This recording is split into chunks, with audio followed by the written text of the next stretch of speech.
Welcome to the meeting room at Global TV Talk Show, a broadcast service of globalbusinessnews.net.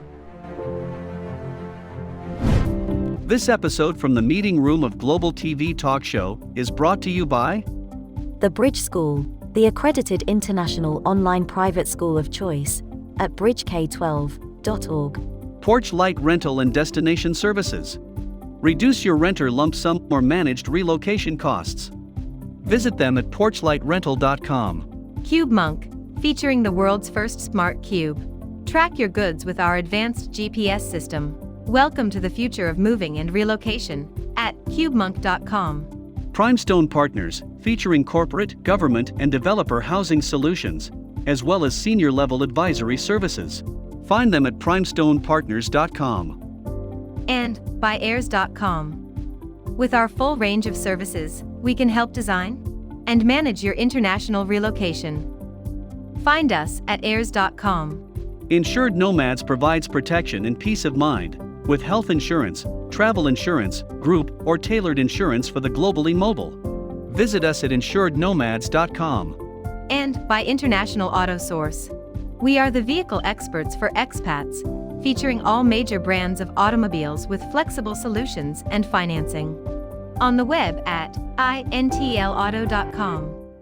This is Ed Cohen in San Diego, California, and this is Global TV Talk Show, a news product of globalbusinessnews.net. We welcome you to go and check it out. You're going to find really good stuff. Our very special guest today is ROBYN HATCHER, New York-based, and she is, amongst other things, a media trainer. And we all have to be more camera ready because of Zoom and being on camera. This is TV. And ROBYN HATCHER is a professional. Hello, ROBYN. Welcome. Hey, Ed. Thanks for having me. Good to see you. You bet. So how are things in New York? Things are actually warming up. You know, it's like the sun's been out for 3 consecutive days and it's above 30. You know, it's like it's been in the 40s and it's been in the 50s. So it's starting to feel pretty nice, even though nobody goes out anymore. So, you know. Yeah. So I read that restaurants might be opening up pretty soon. Yeah. There are some that are open. There are a lot of outdoors open spaces now. And now that the weather's nice, I'm sure those are going to continue to get filled. So yeah. Well, I think they're looking for tax revenue from the bars for St. Patty's Day coming up. Oh gosh. Oh, that's a scary thought. But so, ROBYN, about getting your standing ovation, everybody wants to get a standing ovation. Everybody wants to get a standing ovation. Everybody doesn't need to get a standing ovation, but standing ovation can be, you know, you can imagine that the people are standing in your head. You know, it's like, even though if they're not getting up off their feet, you just imagine that feeling of getting that standing ovation. But the kiss of death is like going on stage and expecting or waiting or working toward a standing ovation. That's never going to work. Yeah, because then you show disappointment when nobody cares. Yeah, and the whole focus. I mean, yeah, and your whole focus is not, because my whole belief is like, if you're standing on stage, you're standing on stage because you have something to give somebody. You have something to share with somebody. You have some knowledge or to impart or some inspiration or whatever it is. And if you are crippled by wondering whether at the end they're going to stand up, you're not really focused on them. You're focused on yourself. So I remember in prep for this, I was thinking about standing ovations and actors, of course. So I remember the last Academy Awards show or something, Tom Hanks got the special award, and he gave a speech about being prepared when you go to a job.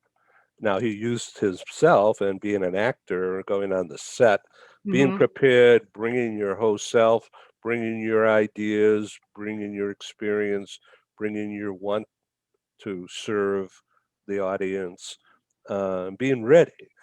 So that a lot has to do with how to stand, what body language, and what kind of voice, and do you use hands, or what do you do? Yeah, being prepared. I mean, there are 3 ways of being prepared. There is the internal, and then there's the external.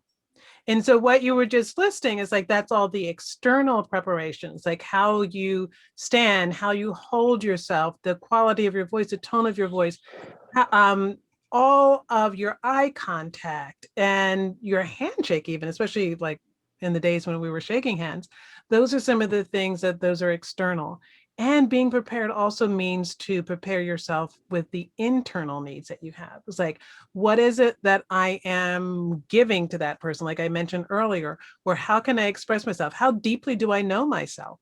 How can I reveal something about myself? How can I be vulnerable enough that I'm going to actually reach and touch another person so that they are with me and that they go with me, and that the writer's words or the words that I'm speaking have an impact. So vocal tone that comes from confidence, doesn't it? So you don't shriek. Yeah. And like I said, inside out, it's like you have to work on the actual instrument of your voice, because you can have as much confidence as you want. And if you haven't worked on the instrument itself, it could still be really high pitched, or it could be really annoying. Or it could be like all that, like all that vocal fry that people are doing. And that's gonna make it really more difficult for the message to get through to certain people who may be sensitive to that tone of voice.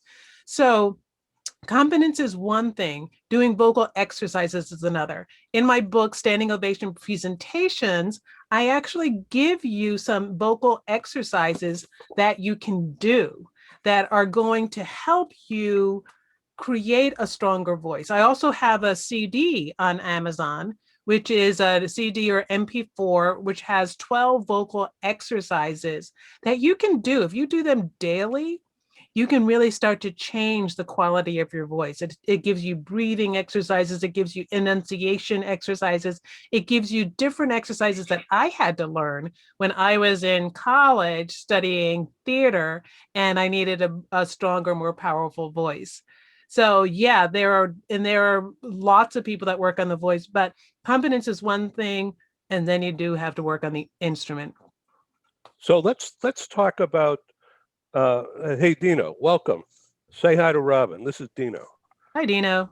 Dino comes to us from Napoli in Italy. Ah. Hello, everybody. I'm hello. sorry to dropping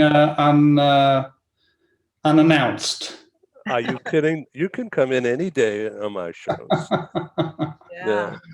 So Dino, Robin and I are talking about preparation for speaking publicly, whether it's online like this or standing in an auditorium, hopefully someday again, Yeah. or being interviewed by some nosy reporter. So Like Ed. I am not nosy. I'm a terrible. I need a lot of guidance on that, so that's why I joined. Yeah. So Dino runs a relocation management business, a consultancy based in Naples, for many years. Bella Napoli. Ah, va bene. So Italiano. Yeah. So we're just starting to talk about speaking types and breathing and getting ready. So is it better if people stand for breathing, or can it be like we're sitting now? But Typically the voice, you're going to get a more powerful, stronger voice when you are standing, and you also have more energy when you're standing too. So that's a great thing. I'm not standing when I do a formal presentation virtually. Of course, in person I stand all the time, but virtually I do stand. So I have a desk that I can lift up, and I lift my camera up so that I am standing, because it does give a completely different energy. But when you are sitting, it's all about the diaphragm. It's all about how you're breathing and how you're using your diaphragm. So right now I am still breathing through my stomach, and I am breathing out through my diaphragm. That's another one of the exercises that's on my CD, how to do what I call diaphragmatic push-ups, so that you get as much energy and strength in your diaphragm, so that you have that power. And right now, it's like if I'm sitting forward, and a great trick when you're doing an interview, is to cross your ankles underneath your chair and then pull them back, because what that does is immediately pushes your chest forward. And so then you have that presence here, that you're really present in the picture and going towards that. Try it. Yeah, go ahead. Now look at the difference. Look at that. Oh, whoa. Now see what the difference is? It's like he's present. And smiling. Yeah. Yeah, but it's is it really not that comfortable, or was it the chair probably? Well, you're also at an angle. So because you've got this desk there and you've got an angle. So if you had, so if you were actually in front of your desk and have, so you cross your ankles and then you put them back, and then your knees, you pulling forward like that. Yeah. So let me ask you a personal question, somewhat personal, going back in time when you were on Broadway and involved in that kind of thing. So you learned about projection and posture and of course breathing, whether it's when you were in a chorus line or whether you were singing or whether you're on global TV. You never want me singing. Go ahead. Well, so Dino, are you a singer? No. No. Okay. Not to save my life, but if I have to, I would. Not just in the shower, right? After a couple of drinks, maybe. Okay. All right. So seriously, actor types. So, before I get into that, 2 days ago, I did a talk show with a young lady who's based in Edinburgh, Scotland, and she's a trainer, a women's coach, if you will. And she came up with this concept that perhaps you know about, imposter syndrome. So in other words, faking it until you make it. And then learning First of how all, I to got to do it. stop you right there. I hate that phrase. I do not use that phrase. I have my own phrase. Imposter syndrome is a thing, and I have a whole talk that I talk about imposter syndrome. And I also talk about his cousin, which is the notorious NBG, which is negativity bias glitch. But the thing with the term fake it till you make it, it's like, who wants to be a fake and who wants to be looked at as a fake? So I play on words, and for all my presentations, when I talk about imposter syndrome, I like to say, own it while you hone it, because that is what you're always doing. Like, we always own our greatness. We have greatness within us. So own it while you hone it. You can work on it still. It's never going to be perfection. It's never going to be what you want it, but you can still own what you got as you work on it. So in your book, you talk about these actor types. In other words, these personalities and how you want to appear. Or one is called the buddy. And then another one, I forgot the exact name of it, but being professorial or an expert. And then each of those has a posture and a way of presenting? You, depending on what your actor type is, you are going to present in a certain way or communicate in a certain way. So take for the buddy, for example. The buddy is somebody who really loves relationships and loves to get along with people, and is really a nice person. They care. They want to be a best friend.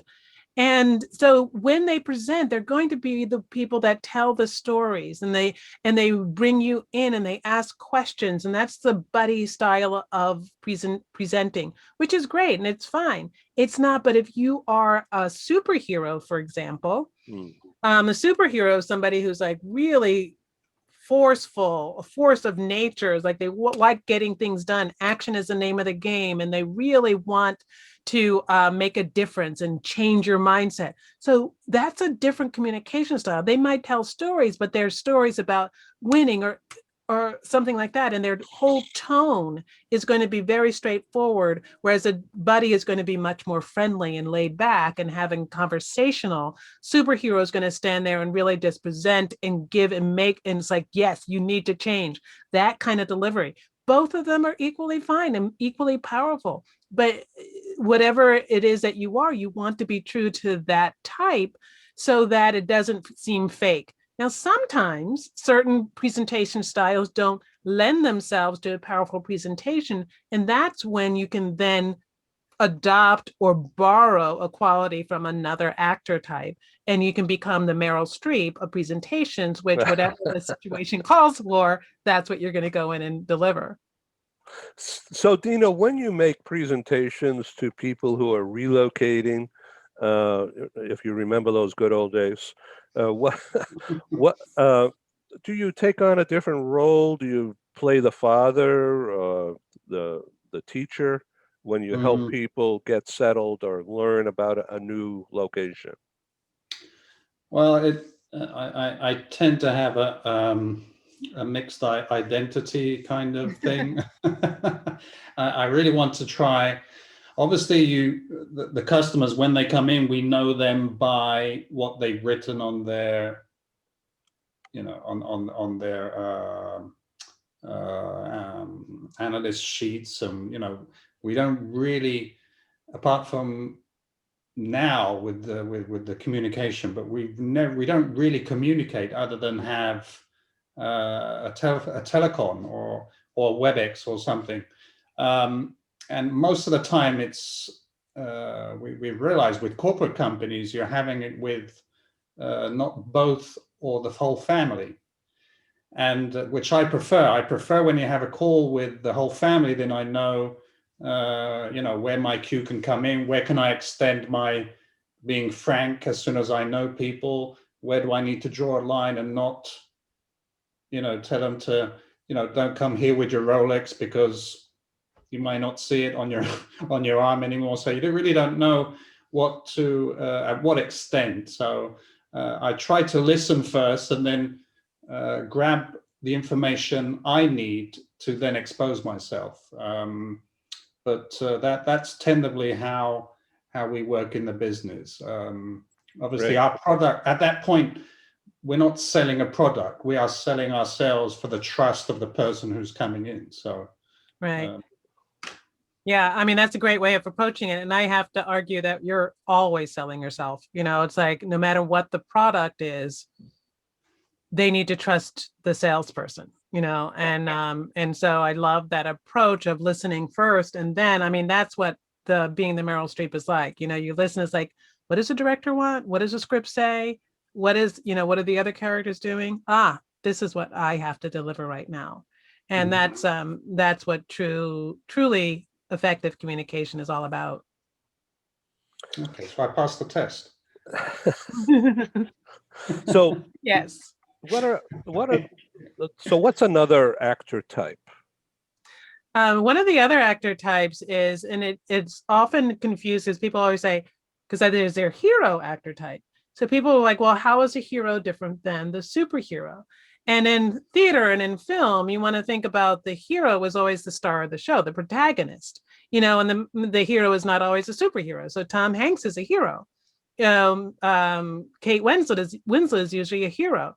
So the hero is that person that has the charisma, that has is running the show, and in companies, the hero is usually like a leader or a boss, or the CEO is usually a hero actor type because they have influence, they have charisma, they have an ability, and heroes are the most likely to be able to switch around their actor types and knowing what is needed in what moment.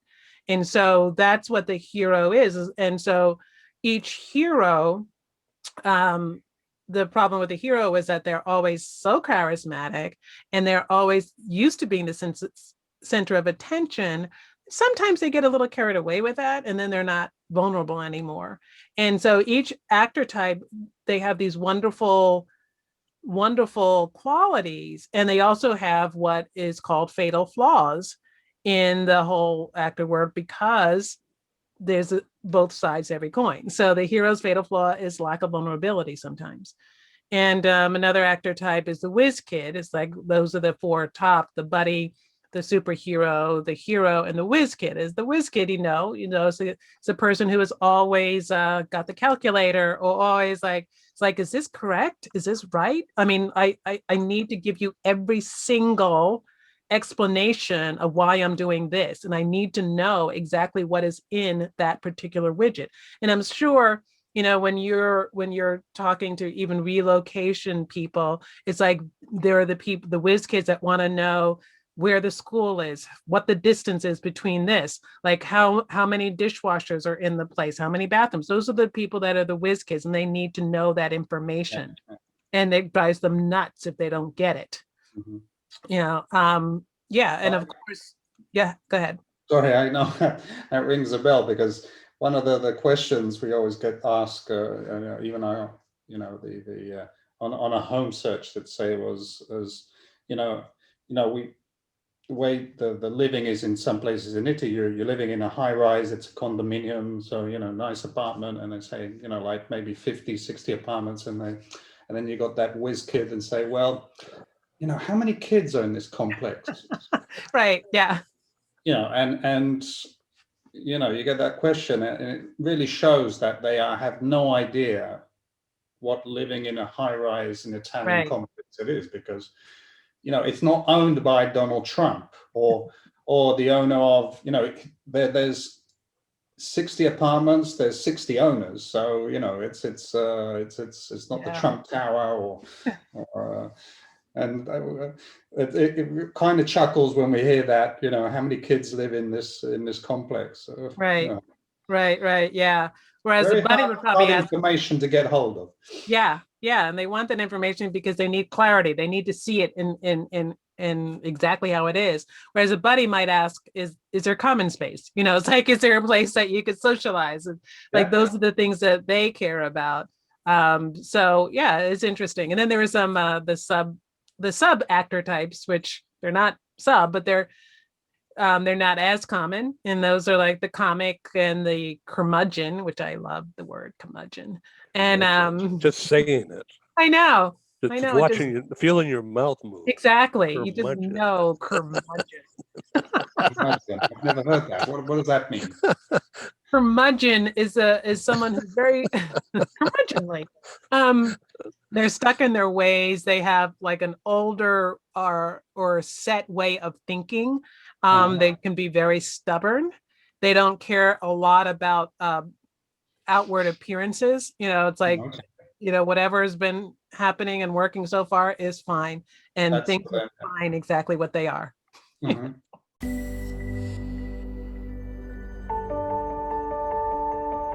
Something that's really neat is that the Bridge School partners with various organizations to provide learning for their students. For example, we partner with a major ballet company, and we are able to enroll several of their students into our school. So now not only is the student able to participate in a school and have a seamless transition while they're very active in their ballet career, but now they have other dancers that are with them that are doing some of the same courses. So it's almost becoming a camaraderie where they're taking similar courses, they're working together on their ballet, and really being able to form this great partnership with these organizations to provide a needed service. A lot of times there are student athletes who will spend hours and hours at the gym or at the basketball courts, wherever it is. And if they're attending a traditional school, they're in school from 8 to 3. They get a quick snack, and then they're at the gym for 3 to 4 hours in the evening. Coming to us and having that partnership, they're able to break that up throughout the day. They can have a morning practice, get some schooling in, have an afternoon practice, finish their schooling in the evening. So there's that flexibility. And additionally, if there are tournaments or performances, it's fantastic, because if there's a week where they have shows straight through, they can take that week off of learning and then pick back up when they're done. So it offers this great flexibility. And for the program owners of these sports leagues, it is a win-win situation for them, because they see this need. They see this need that their students need to make sure that they are obtaining the grades necessary to be successful adults in our country and in other countries. But it provides them an environment where they can be successful at both.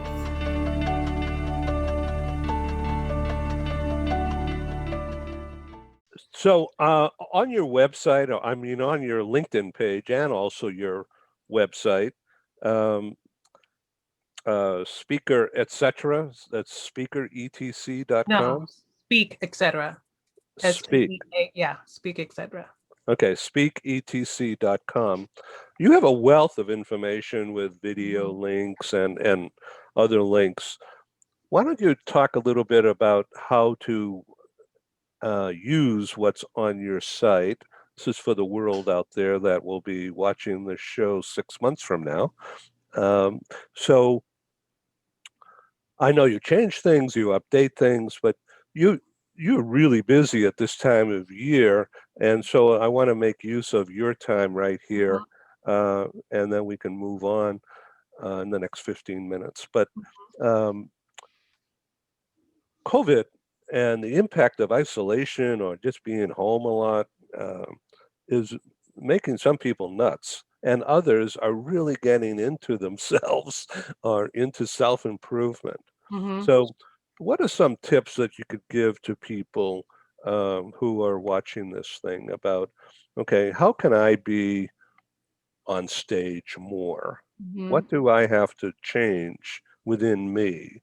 And of course, it's so personal, but a lot of people feel self-deprecating, like they don't want to be on camera, or they're afraid of it, or they don't know what to think about it, but they know they have to do something. Right, right. Well, getting back, it's like, so my website is like, you can get it from Speak, etc. You also get it from robynhatcher.com, ROBYN And the way that I like to work with people is like, there are 3 ways. You have to think about how you are expressing yourself, the expression of like how you are expressing yourself and how you're expressing the content and what it is that you have to say. You have to think about how you are engaging other people. And then you have to think back on what your experience is. And so I believe that when we have those 3 things together, then we have this powerful, purposeful presence that you then need to put out into the world. One of the reasons why I love the phrase "own it while you hone it" and how I explain it is that I just personally believe that we are all put onto this earth for a purpose, and to share that purpose with the rest of the world. So what I love to do is help people to find that purpose, and then it becomes your obligation or your responsibility to express it in the way that you can. And so if you're sitting there saying, I'm afraid to be on camera, or I'm too shy to get this message out, then you're actually doing a disservice to the rest of humanity. And what I like to ask people in my audience is like, I guarantee you, if I were to ask everyone whether you liked helping people, most people's hands would go up. But if I asked you, do you love being on camera and sharing your message, or do you love talking about yourself when you're at a meeting? People are like, oh, no, I hate that. So by not doing that, you're not helping anybody. In fact, you might be hurting someone, because there may be somebody out there that needs your expertise, needs your knowledge, needs your experience, and you are keeping it from them. So I feel like some of the things on my website are my videos about body language. I also have a link where you can take a perception test. I have my actor type quiz on there, where you can take a quiz and you can get immediate feedback about what your actor type is. I have some chapters from my book that I think one chapter is your it factor, finding out what that it factor is so that you can express it and own it. So those are the things that I'd like to tell. And then, of course, you want to get the training in how to show up so that people are engaging with you. So that means, like, do you have the lighting that is shows you in your best light? Do you have a microphone that's external microphone so people can hear you? Are you connected, hardwired to your Wi-Fi, so you're not going in and out or garbling or doing or making crazy when people is like, oh, you're stuck, is that in place? Are you positioned in a way in your screen so that not only do I see your face, there's not too much headroom, there's enough room from your face, and there's enough space for me to be able to see you gesture, to see your heart center so that I can really feel who it is that you are. So those are the things that I feel like, first of all, I feel like we owe it to ourselves and we owe it to the universe to show up and be big. And second, you owe it to yourself to get the training and get the skills and to get the resources that you need to show yourself in a way that people can really take it in and engage with you. Thank you. So earlier today, I read something online, I forget where, but it was some consultant pitching themselves. But it was a couple of lines stood out. I said, whoa, I have to talk to ROBYN about this. And so I just remembered it listening to you. So they said every time you're on camera, like right now, this is actually a job interview or a presentation test or a smell test. How does it feel? How does it smell? Do I trust that guy in the blue shirt? Do I like ROBYN's background? Is that going to make me want to look at her more? Or would I prefer the more straight, neutral background that Dino has behind him? And so what is going through my head, what really stuck was, bingo, was that every time you're on camera now, and this is on camera, somebody is making an opinion, getting an opinion of me this second. Mm-hmm. And a lot of people, once that dawns on them, they run the other way pretty quick and mute and take themselves off. Yeah. And others either make a fool of themselves or they just sort of sit there, right? So cognizance and self-training. I'm going to stop talking, ROBYN, because I know your time is limited here, and we'd rather hear from you. But how would you react? How can you react to what I was just saying about this recognition that every time I'm on a Zoom, I'm actually in an interview for someone else or something else? Well, it's always been the case. It's like there was a quote that Sammy Davis Jr. said. It's like, every time you go outside, you're on, baby, you're on. So it's true. You're always on, and every time you're on stage, and you can't not make an impact. There's no way you cannot not make an impact. So that's true. You want to take responsibility for what kind of impact it is. And even if you don't show up, that's making an impact, So the thing is like, which kind of impact do you want to have?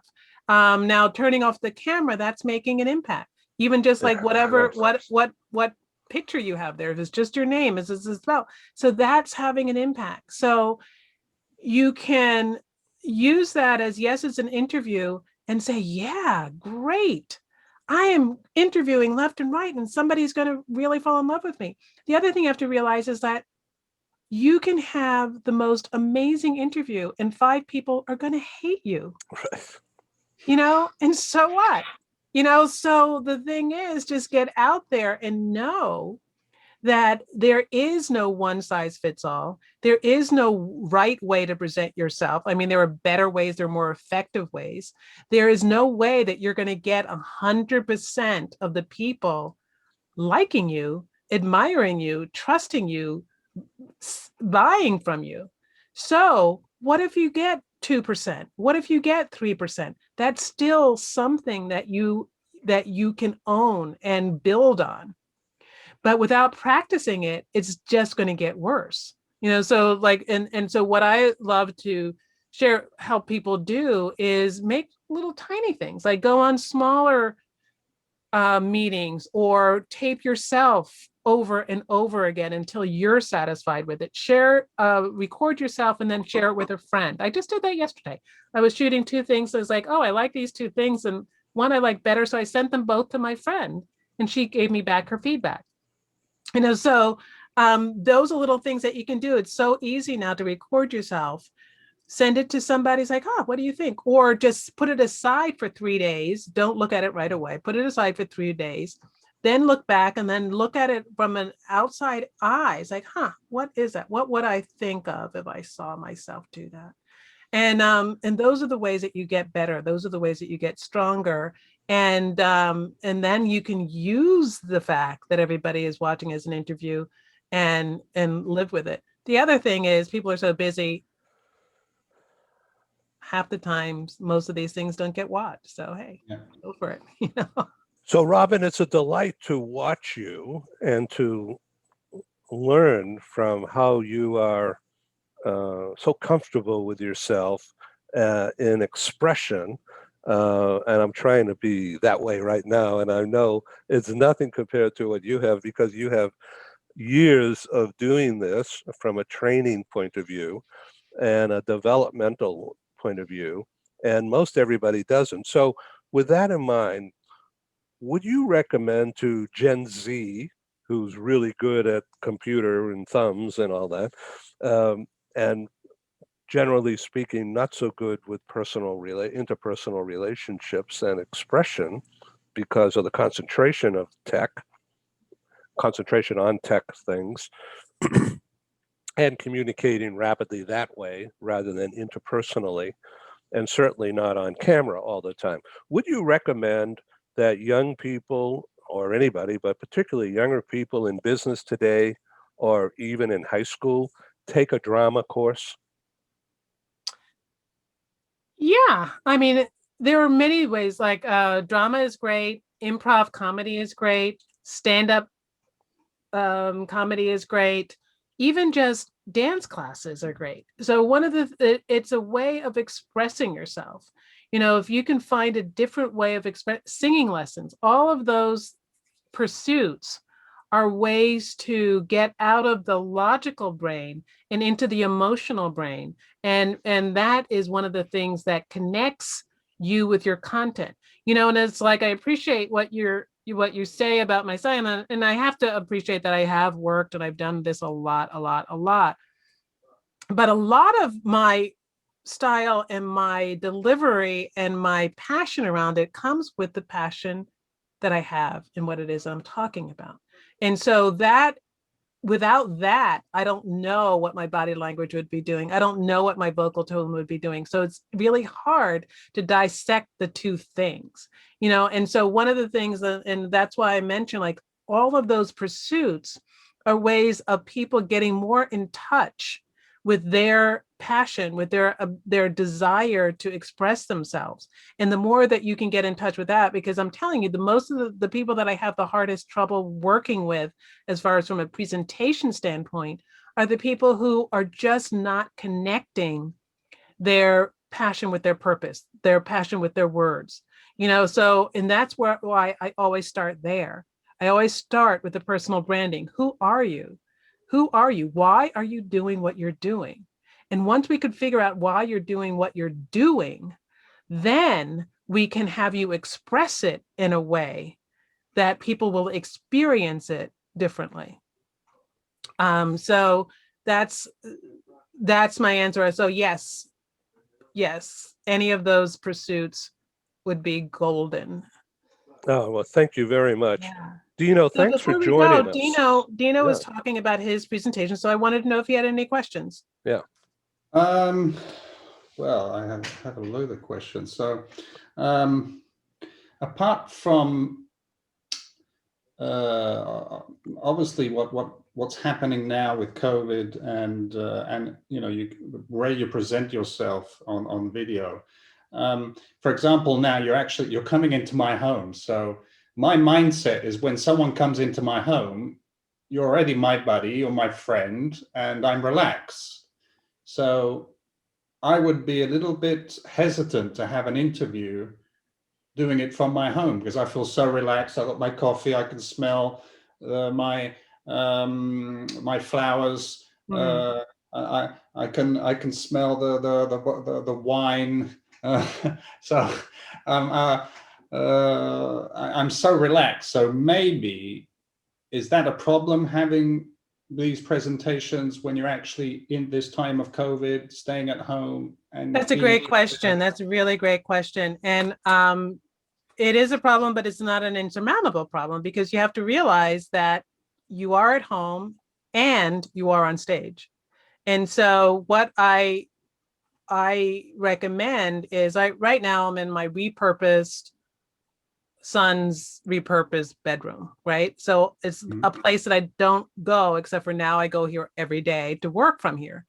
If I were in my living room, that's a whole different thing. So one of the things that I recommend to people is find certain spots in your home that is the place that you present from, because then that makes it a little bit different, a little bit special, and you have that different background, you have that. And so one of the biggest mistakes is, and we're going to be working this way hybrid for quite a while.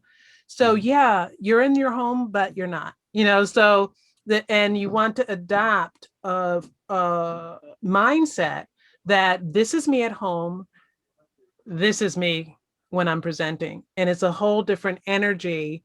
And what I like to do is, I have, like right now, I have a photo of my son's baseball team behind me that I can look at and feel like, oh, that's my audience, and realize that your energy has to go through in a whole nother way when people are expecting a different kind of energy.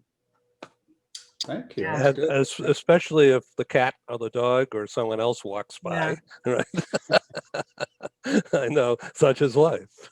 I know, and on the other end, it has actually helped some relationships at work. Some of my clients have expressed that they feel closer to some of their people because of the more relaxed nature of working from home. Yeah, humans. Thank you, Robyn. I love what you do. And Dino, it's really a nice surprise to have you here. And thank you for having me. Thank you, Robyn. And I will cherish those words and try to put as much into action. Great. Thank you. Great to meet you, Dino. Thank you. Miss going to Italy. Yeah. So Dino, what's the website so people can contact you? It's www.a2zrelocations.com. And great. Okay, thank you. Robyn, your website one more time? ROBYNHATCHER.com. That's Robyn with the Y. That's great. All right, stay safe and be well, and I'll get my words out correctly. Grazie mille. Yeah, grazie mille. Yeah, thank you very much. Yes, thank ciao. you. Have a good one.